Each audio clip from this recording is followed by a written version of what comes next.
Nara malaken yamka nas diatin content barwani lingua same ka Nuer online TV channel. To congeler bash ki breaking news kitten lat Caribbean and Tama. Tilat Caribbean Raiwika South Sudan. Ana wokon ka mi bej ko ntama jatuogono cha dakring machar cha jalun ana sikume SPLA wo chikle tegade ko kien let kenke ntama jan miguyen wejen ntama roale kite lat Caribbean tenelong mugoro di an update me di link a very important update mugoro there and there the palping kaliangdian ana jawaban lingwa same roja dana chalat ka kume SPLA wo kam dien kan SSPDF ko kordana jito kare which ke kotoria bana racha katin diala kon lat korodian amane tiachuru den lanere wike juba to goro de link ka very important katin kon lat korodian anona goro je en wode koran palping liang dien anda manduni cham ko nyamle no roi no gwasame ka Nuer online TV channel en wala sheng di ka baybangon ron kina dangaro wide jan dangaro wide di goro je no bi korwani bi kon kanyo mi ken subscribe ka Nuer online TV channel goro je en wo jin de subscribe ka de notification bell de je twain ko mi chategler mi ci bare da cho mala ci bukaji jo ne ambana kwen gwasame en wala chana ngaje no ci korcha to ga nasir ano ka kam Nuer wai ami ka joran chalat keje Kennedy ni ladini SSPDF koromo chatwo ka joran chalat ka tuo ka bure biye ano ka jan gwarun wanga dan kana kula ngaje no mite ka rikti chituok ban men cheling o chalan jen o chikur mo choda lat eno kashinat chikate kor ke kuma kirme yadit eno no nika gwaze dani chikor ngaje no mechi kor meche to ka nasir ngai konte chodi an latin ngwasa mene an mishit kana meche to ka nasir chikonde ala chungaje no shinat chike yet ka china lutin eno na mechi nwerje guje no de Caribbean wo chikate kon lat Caribbean chuka nasir yukana ban pin chuka benaka buri biye ka kor chwa nyo gur ka buri biye akum SSPDF ka chukan buri biye chukan nyo mudakka na chuna rin chuna yo pot antama ka jawon pa ben ajan kor shaling no kor chalutin kam kum SPLAIO kan ne de kontela SSPDF ben winimi of course te Nuer wai amitetin ka jawdana chalat but kan la no ngum shora la long but kor shi tuong na jen dong mite ka mi kan la yo ko do badan tuok jibone ke te ke lisi tuok de je kan gor but for now kan kon gor chana mun lo jo gwasame ka kum SPLAIO kan kum SPDF pre whicha ka Western Equatoria gwada dana ci korcha tuoktin kor tuok ne ka pai ni ka jan changa wan ka pai bangwan lapan kon wala changa di ka pai bangwan ron kin dangro jan dangro di update chalat gwasame Ramadan la kor no la urdan kap man kap ngadi man kap kum SPLAIO la spokesperson lam Gabriel ka jodan chalat reja gwasame lat ken no ne ken shi kum SPLAIO ken kum SSPDF chika clash gwada dana chika nyintin ja togono cha dini SSPDF cha ka joj no kakan cha ka meti shop ka well jog la AK47 ke PKM ne dangro no kar PGKL no ka cha dini to shop ko bangwan cha ka ne kala din de to ke dini SSPDF ka jodan chalat ke jogwasamene ken denya SSPDF chagan ne dangbang wanare kuramo kurdana chitu ken kumen choro mat kume SPLAIO ken kume nas no ke nas kume ke bondan arwaike wudishal ke Thomas Serilo la Serilo general miteka gen Western Equatorial winami te korwon ke kume marwaike ke kume raike kirme yadit but ko kor me ken gujeno tele dombi ken le chukurin chumat gen do badana chitu en gwaze churin matin ka jodana chalat deni SPLAIO kel ke deni nas no shikala dun wo kere wiki juba ajen muku konti ka update ku kon lingan tama ano kor weke weniam ka gwade dane shikan dor michal ke dorm to gwase me ka mitika lenya road la lenya kula road juba kula dor kel mite michikana kep andor mani wa chaja kevaken ka shalan nadiam payam nadiam kajan Western Equatoria chikan dor mo chikan kep ka chikan mechikan ka captain la mech dini SSPDF chairman channeling no one and mo chatogono wawakan they are advancing to Juba ka jodan chala lo ken ka Juba ki charin maden wo biken Juba biken kep ka jodan lat keneje dini SPLAIO kel ke dini nas charin kep kel lo biken mandana to biken lat ka jo chalat gwasme awaken chaga bukaren yale a helicopter shabok ano ala helicopter in Uganda People Defense Force la UPDF shigol mat ke South Sudan People Defense Force dio je pan ka je konin dang wanten payo ke diok chan je lingen o no chadi ni Uganda chaga nangre wicha ka juba dio je konen mani torbiyele ken en men ankare wiki juba o gorge je no bikan wije tege wesini ko tere bikan occupy dio chan ila no weekend kabor ke weekend gwada anten Nuer tegetin no ko kujimi ko tel gwam bi jali jantama wa gwadan siko tena Western Equatoria wa ci karen yalla cikin ka use but ci kuma spele ay wo ci jala da wonene kenetel ramisha mo botka ka shegna me ci renal ci bok alare nyala dana alare nyal dungi Uganda ala helicopter dana ci bok meni gan shimne kena kan taram ci bot ci jek ne de content ci chuj kane kuma marwaike kirmi yadi ci kan jomo ci kan lat ka la radian mugur kono ban lingwa same Allah mani dobadan en shalat ke jenwo te kerik ti chaden lat kerik tone watu gore wiki juba gor jenwo de ke nyoga yekel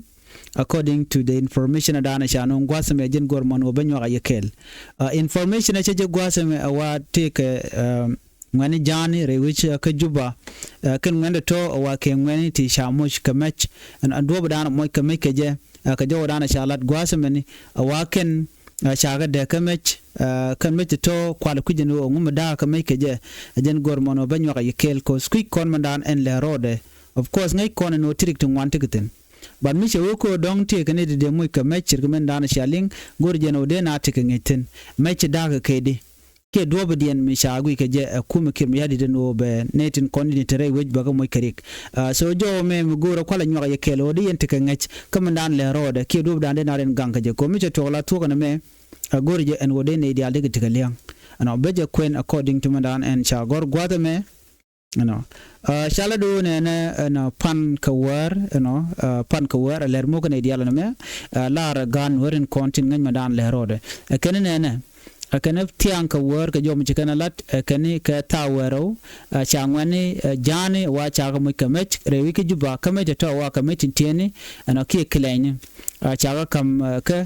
re gwana dang diok wa doro shala shirkat ke jebel ano ke new side na me chalat ano godang diok ti wa chaji ken chaga mo kamech no na me ko ka chiki talk but gorjen wode je lariya ko mite information mishiben mudongde na de ka te ki de je lengor jeno de ne konde kan te shoblo itin so shirkat ke jebel dan ti kan jang te gatin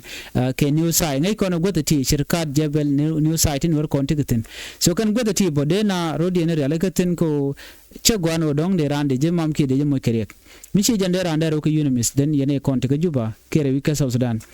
mi chi juba den ka dong gujen wo chi pincha real ke te mutok gore jeno de raro da barka ke unimis dobe dana che kon ngagi jeno ko re to ne kenyam gode ko la na mala pat katin jen dor dana chol kone juba ka gwada na kulo ko unimis ina tene la re alekatin ko biga na bikin ngana ne ko ringa yunus mi ko che to la to gwadan ko che to tin so mi te mi chore la chero do che gorno de rande ro da gai a chang ti ko kum kirmi yadit jang ti kana ngi no jiram ko kir ku je support no they will not recognize that ba nganje no jinwar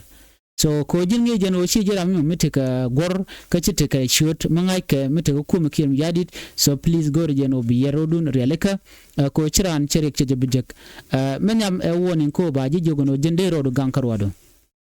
ami chor gankarwado de dob dan dong de ringa je so mi tegring mi chor la de ringach ko sometime la na da mame ka koni de kon shal nuwer mi chire ke tuok no chiko na gorno dong de korach ke de kon lat ko de kon ka ngach la kon ngala kon ka ignore but miste mi ben che gorro brand be ignore whenever take a cool talk somewhere chire mi tuok men teme gorje en wode randa ro da rele ka be lianga gwa ka mo dob dan dong le na moro de je yo mi che ngaje no liang chi tere ji problem and then bo ke business ni kutin kon le de kone siang information is very important mi cha wite mi choda lat gorje no ran be char be jelatin be liang but it kon lat Caribbean bekaling ko mi che to ko kuma swela yo kana kuma SSPD mi che kanyen la larg na jeno ne ko na nyin kanware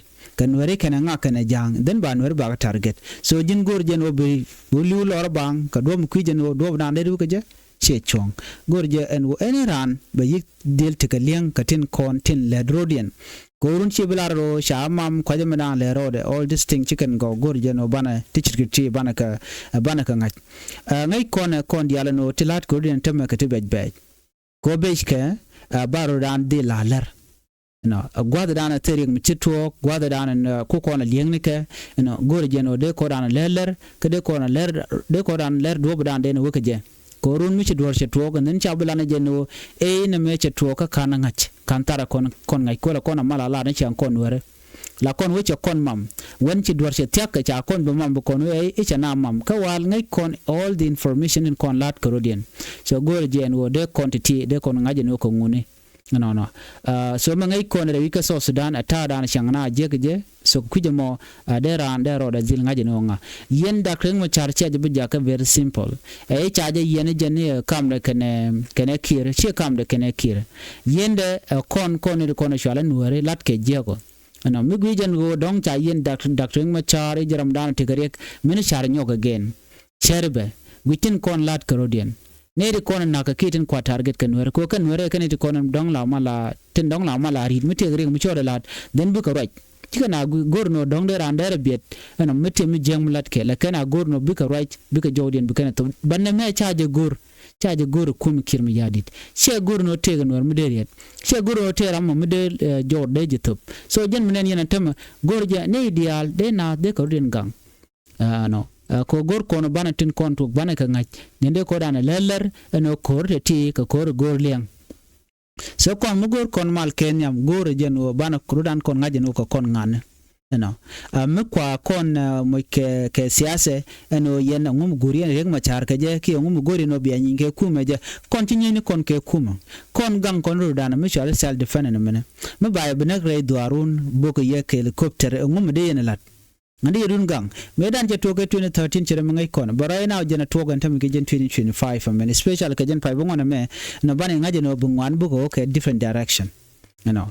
of course cha pal ring machar no ring machar jaram dana dong ter kor ring machar rami ki figure midit are kuma ka South Sudan keleu karaman kanete kono ko chong kwiden kanware mi gwijen ring machar no jen tele lot ketin kono lat Caribbean I want to ask you something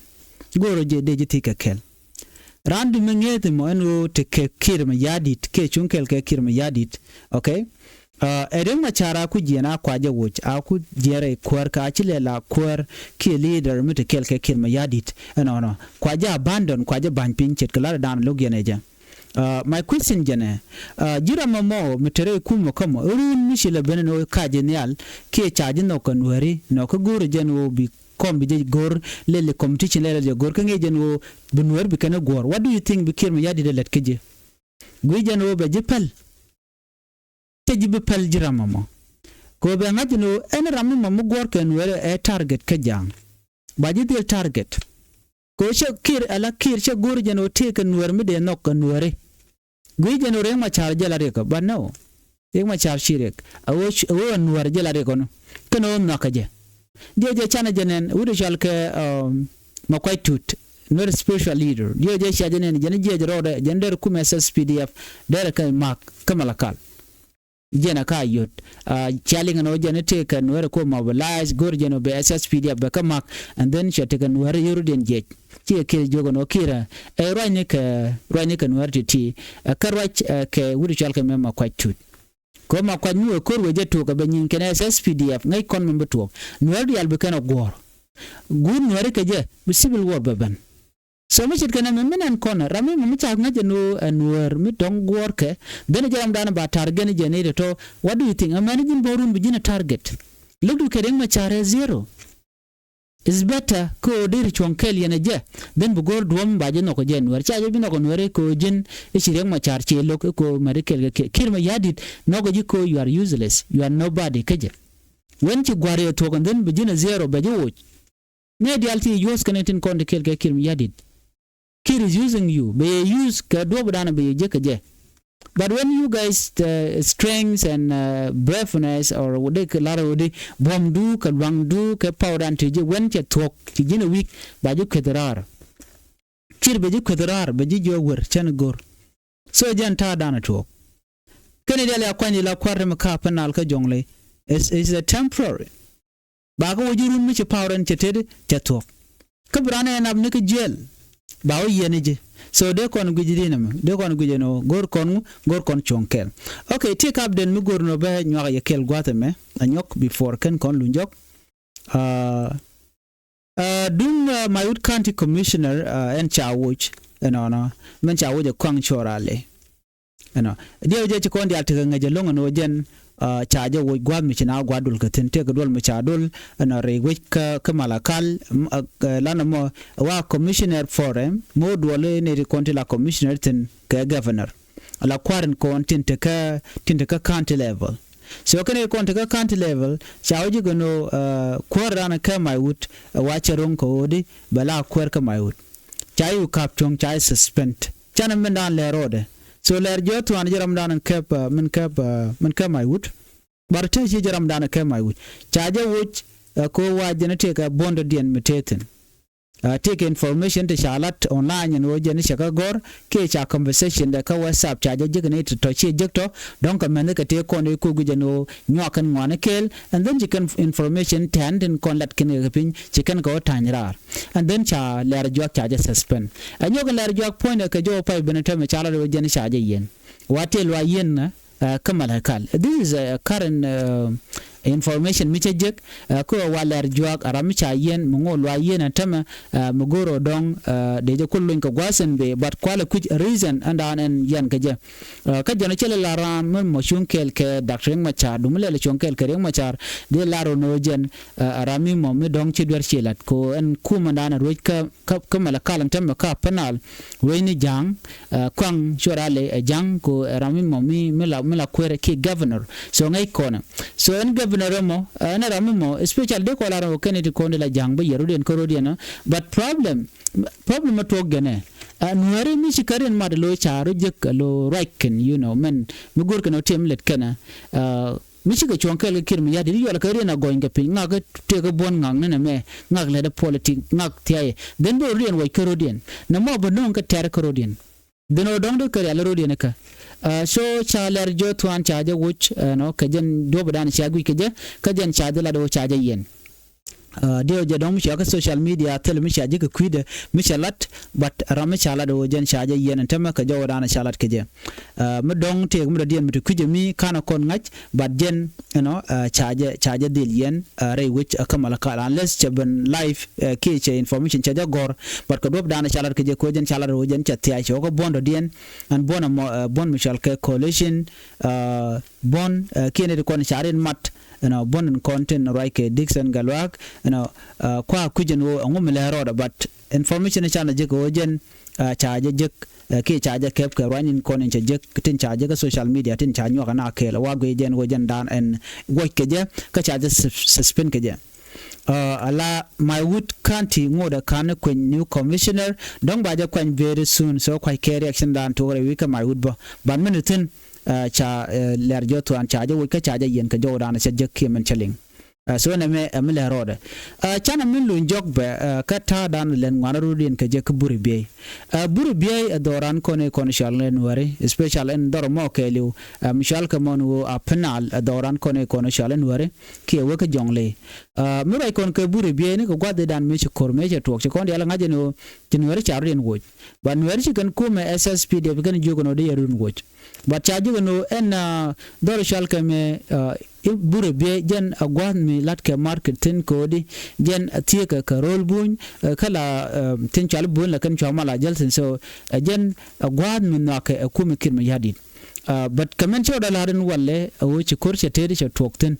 koramo wa kormidit kam den kenede ni espeli ayo kenwer waya mi ke jodan chala do kanidi charden mat no chide mi ngai kona so michit kaname gore jen o de yente ka ngach katin kon lat kordian en kume kirmi yadi che gori mal chire mangai kona so la de kelu awo be kume espele ayu be jejo chire mandan en ngai kon won gwasam but kume espele ayu charoda kebetama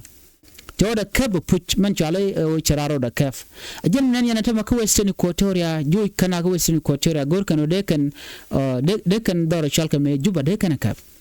anya bogo yund state jatin bote leg gwanda dial teke leg tin ka gor kano bi kan which bi kan nyoko makeup kana so ala di mande na dan gor kana de kan let kana mugaje o gor kano de reg machar de jelun no de ne dial de kanu re mal ka cirga do bodan gor je kaje banna me charge no ka kira jen men yana tamma trol tiketin rol ti bi ko tok enemy cha rigma char charge konlun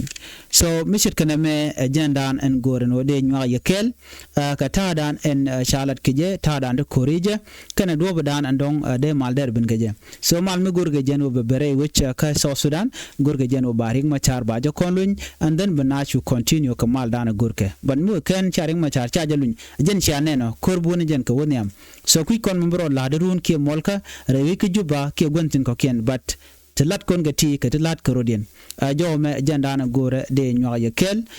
miteke ler mishi bene yo be jalariya ba chuja puru jeno te ler bu gor gwada me tela be kor gwada me ki chuja puru jeno jin ba subscribe ka no online tv channel ko bitin kon lat korodien bu kan mala shubkaji dan biya te kamal ban yo jeglar den chuja puru jeno jin bi nywane ko ken biya te mal bye bye